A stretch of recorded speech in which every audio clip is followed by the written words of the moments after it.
Primum querite regnum Dei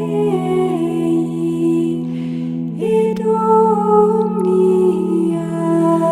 adientientur vobis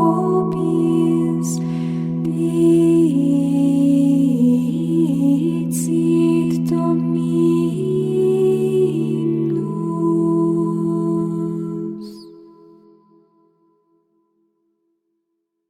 15 de janeiro de 2024, segunda-feira da segunda semana do Tempo Comum, a vida dos eremitas.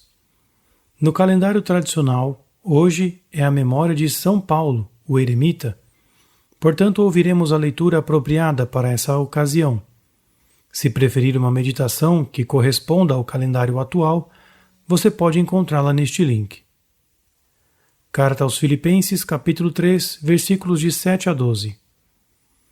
Mas essas coisas que eram lucro para mim, considerei-as prejuízo por causa de Cristo.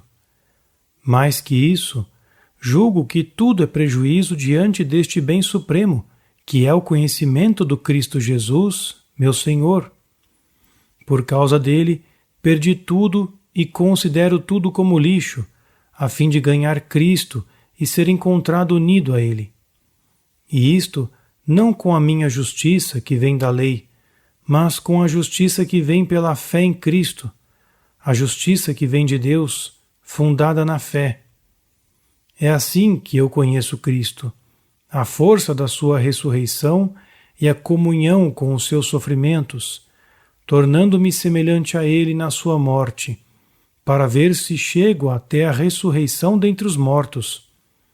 Não que eu já tenha recebido tudo isso, ou já me tenha tornado perfeito, mas continuo correndo para alcançá-lo, visto que eu mesmo fui alcançado por Cristo Jesus. Escutaremos uma meditação escrita pelo irmão Elias, narrada por Felipe e acompanhadas por cantos de harpa Dei. Abençoado é o homem que pode aplicar essas palavras do apóstolo Paulo em sua vida. Certamente, isso pode ser dito de seu homônimo, São Paulo, o eremita, que com 16 anos de idade retirou-se para o deserto de Tebaide, no Egito, durante a perseguição de Décio, no século IV. Por ter sido o primeiro eremita, ele gozava de grande respeito e estima. Ele morreu em uma idade muito avançada, 113 anos. Santo Antônio Abade, que também era um pai do deserto, teve uma visão de como a alma de São Paulo foi levada ao céu, pelos anjos, cercada pela multidão de apóstolos e profetas. Ele mesmo o enterrou com suas próprias mãos. O que esses eremitas nos ensinam? Eles são exemplos brilhantes que nos lembram do que é mais importante na vida, ou seja, a comunhão íntima com Cristo, sem colocar nada antes dele. Eles nos ensinam a considerar todas as coisas como lixo em comparação com a sublimidade do conhecimento de Cristo Jesus, como diz o apóstolo. Isso requer uma fé profunda, bem como uma experiência interior dessa realidade, como os eremitas certamente tinham. Como suas vidas estavam totalmente concentradas em Cristo, eles submeteram todas as coisas ao seu domínio. Isso envolvia também colocar ordem em seus pensamentos, abrindo espaço apenas para aqueles que os levavam a Deus e eram compatíveis com Ele. Foi o amor que os impulsionou, pois em meio à solidão, eles reconheceram tudo o que poderia distraí-los de seu relacionamento íntimo com Deus. Portanto, eles nunca teriam permitido que seus pensamentos simplesmente vagassem e se concentrassem em coisas inúteis que enfraqueceriam suas almas. Há livros muito bons sobre a vida dos padres do deserto, sobre as lutas pelas quais tiveram de passar e sobre como seus corações se purificaram cada vez mais nesse caminho interior de seguir a Cristo. O asceticismo dos pensamentos faz parte desse processo, como mencionei há pouco. Um ponto importante aqui é de não nos deixarmos levar por nenhuma fantasia e, assim, vivermos em um mundo ilusório criado por nós mesmos, ou seja, em sonhos.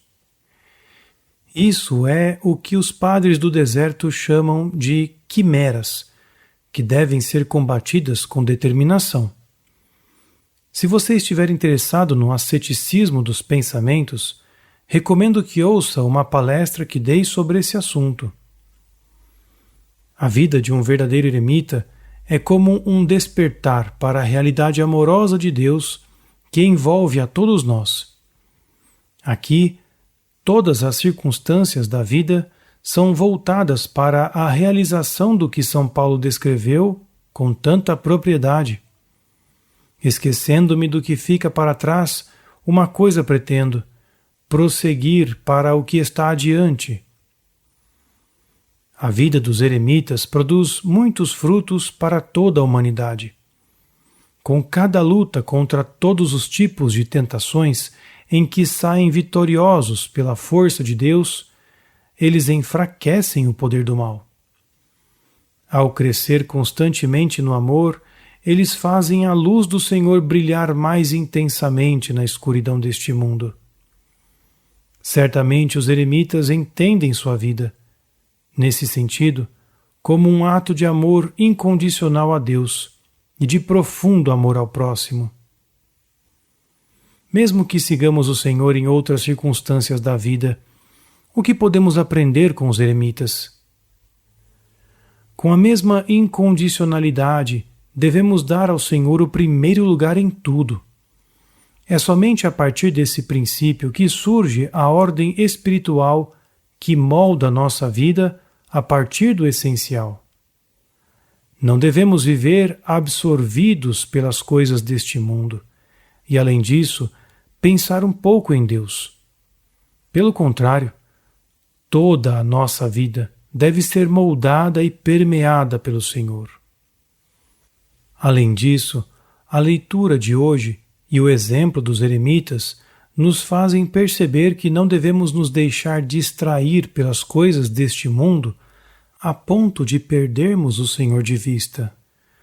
Faz parte da prudência cristã limitar o uso dos meios de comunicação modernos para que eles nos sirvam bem e não se tornem uma fonte de tentação e distração.